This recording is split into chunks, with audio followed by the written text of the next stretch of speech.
سلامونه درنو لیدونکو د سلمان خبرونه له مارشه د ما سلیم سره ښه راغلاست.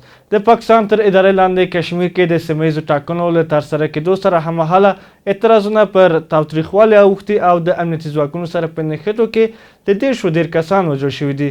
د راپور له مخې دا نښتې د ټاکنو دویم پړاو له ترسره کېدو مخکې رامنځته شوي دي.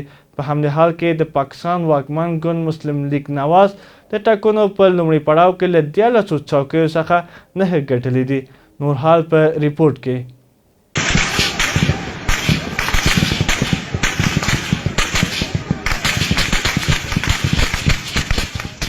په کشمیر کې د تاوتریخوالي په دوام په دې سیمه کې د سیمه ییزو ټاکنو پر مهال پاکستاني پوځي رژیم یو ځل بیا پر راولکوټ کې پر ولسي وګړو نیغ په نیغه ډزې کړي چې له امله یې ګڼ شمېر کشمیري لارویوال وژل شوي دي.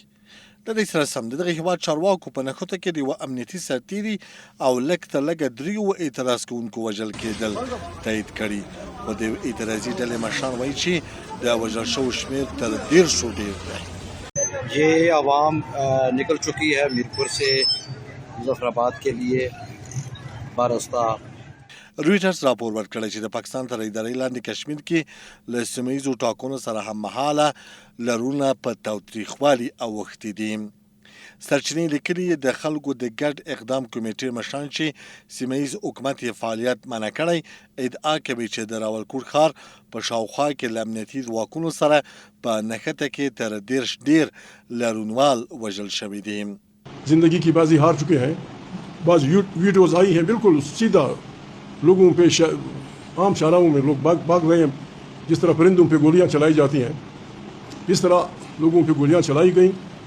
पश्तूनख्वा मिलिया पार्टी और तहरीक तहफ़्फ़ुज़ आईन पाकिस्तान इस बर्बरियत की इंतहाई सख्त अल्फाज में मजम्मत करती है.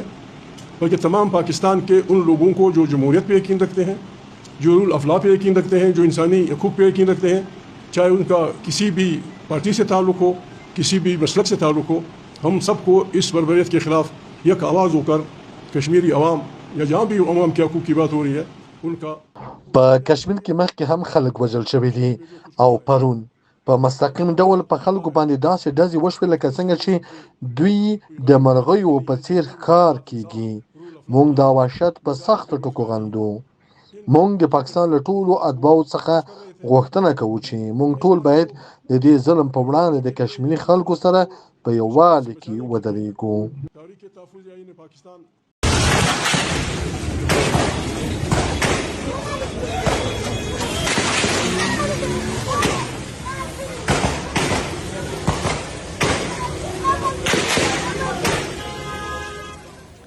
د راپور د معلوماتو له مخې د انټرنیټي ستونزو او د پراخې ګډوډۍ له امله د تګ راتګ پر لارو د ستونزو له امله د څه باندې 10 کسانو د وژل کېدو ادعا په خپلواکه توګه نه دی تایید شوی. د رویټرز د راپور د مخې د پاکستان مسلم لیگ نواز ګوند د ټاکنو په لومړیو پړاو کې چې د دوشنبې په ورځ د میرپور، کوټلي او بهمنپیر په سیمه کې ترسره شول له 14 څوکیو څخه 9 څوکۍ ګټلې دي. سرچینې لیکلي ټاکل شوې وه چې ټاکنې د جولای په 20 په یو پړاو کې ترسره شوې وې، خو چارواکو د امنیتي اندېښنو له امله هغه په 3 پړاوونو ویشلي. ټاکل شوې چې د ټاکنو دویم او دریم پړاوونه په ترتیب سره د اګست په 2 او 10 ترسره شي. په راپور کې راغلي چې د عمران خان په مشرۍ د پاکستان تحریک انصاف ګوند په ټاکنو کې د درغلیو د ادعا له امله دغه ټاکنې بایکاټ کړي دي.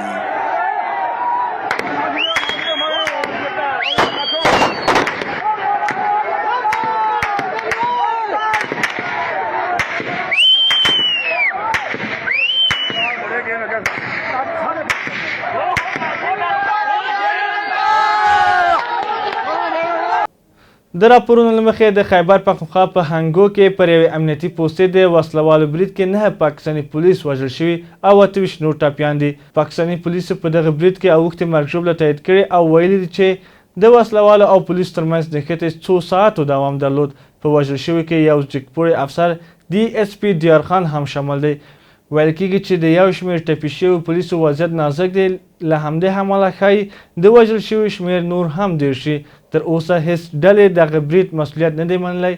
دا پیښه یوازې څو ورځې وروسته له هغه رامنځته شوه چې د خیبر پختونخوا د ټانګ ولسوالۍ پر امنیتي پوستې ورته برید شوی و.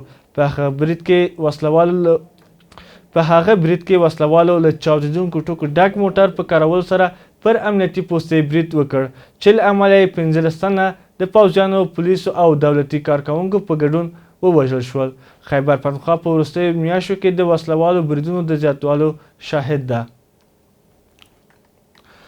د امریکا پوځ اعلان کړی چې په منځني ختیځ کې پر خپلو ځواکونو د ایران د برید له هڅې وروسته یې پر ایران د هوایي بریدونو تازه لړۍ پیل کړې ده. د امریکا ولسمشر ډونالډ ټرمپ هم ویلي پر ایران به پراخ بریدونه وکړي او زیاته کړې ده چې اوس د امریکا وړ دی. بل لور ته د سپای پاسداران ویلي چې پر اردن کې د امریکا پر یوې هوایي اډې او پوځي مرکز پلاستیک توغندي توغولې دي. هممهاله الجزیرې راپور ورکړی چې د مصر پر دیامات ښار کې د امریکا د طبیعي ګازو پر یوې مرکز د بې پیلوټه الوتکو برید شوی دی. نور حال په ریپورټ کې.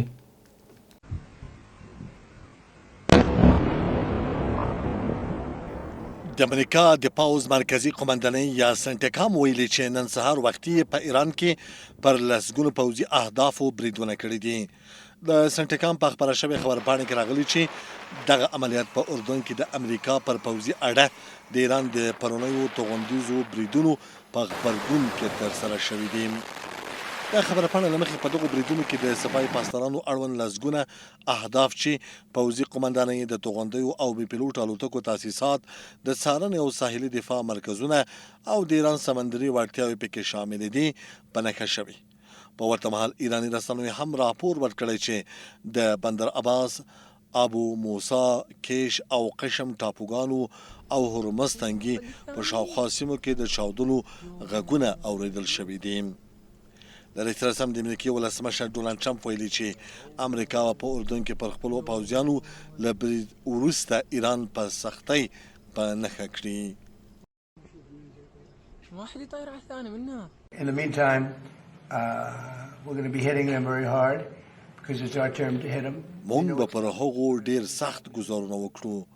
پر مونږ 15 توغندي وتوغول شول چې په ساعت کې شاوخوا 8500 میله سرعت درلود، خو ټول 15 توغندي له هدف ته رسیدو مخکې وویشتل شول او پر ځمکه راوغورځول شول. سره له دې هغوی برید وکړ. نو اوس زموږ وار دی. دا په داسې حال کې چې د ایران سپای پاسدارانو د سه شنبې په ورځ اعلان وکړ څو پلاستیک توغندۍ په اردن کې د امریکا د یوه هوایي اډې او یو پوځي مرکز پر لور توغولې دي. په همدې حال کې الجزیرې راپور ورکړی چې د مصر د میات ښار کې د امریکا د طبیعي ګازو پر مرکز نامعلومو بې پیلوټ الوتکو بریدونه کړي. د راپورونو مخکې تر برید وروسته په کشتیو کې پراخه اورلګېدنه رامنځته شوې ده. د مصر حکومت په دې اړه پلټنې پیل کړي دي. د میات د طبیعي ګازو د پروسس سټیشن د مصر پټرولیم په سکتور کې یو له خورا مهمو او ستراتیژیکو پروژو څخه دی چې د کلنۍ تولید ظرفیت یې 15 میلیونه ټنو ته رسیږي. په عراق کې په ځینو اهدافو د سعودي او امریکا له ګډو بریدونو وروسته په مصر کې په امریکایي تاسیساتو له بریدونو داسې ښکاري چې په منځني ختیځ کې د جګړې بل شوی اور قرار د عربي هیوادونو لمنه نیسي. سعودي عربستان د پاکستان د 15 میلیارډ ډالرو پور د بیرته ورکړې موده د 3 کلونو لپاره وغځوله. د راپورونو له مخې دغه پور پاکستان د متحده عربي اماراتو د تادیو د برابرولو لپاره ورکړل شوی و. که څه هم د پور موده غځول شوې، خو دا اندازه لا هم د پاکستان پر مالي مکلفیتونو پاتې ده او باید په راتلونکو کلونو کې بیرته ورکړل شي. اقتصادي شنونکي وایي د پورونو دا ډول غځول د هیواد لپاره د لنډمهاله مالي فشار د کمولو په برخه کې مرسته کوي. پاکستان په وروستیو کې په کور دننه له پراخو بې ثباتیو او ناامنیو سربیره د پیسو د نړیوال صندوق او د خلیجي هیوادونو سخت پوړوړی دی. دا و مهم خبرونه، تر بیا ښې چارې.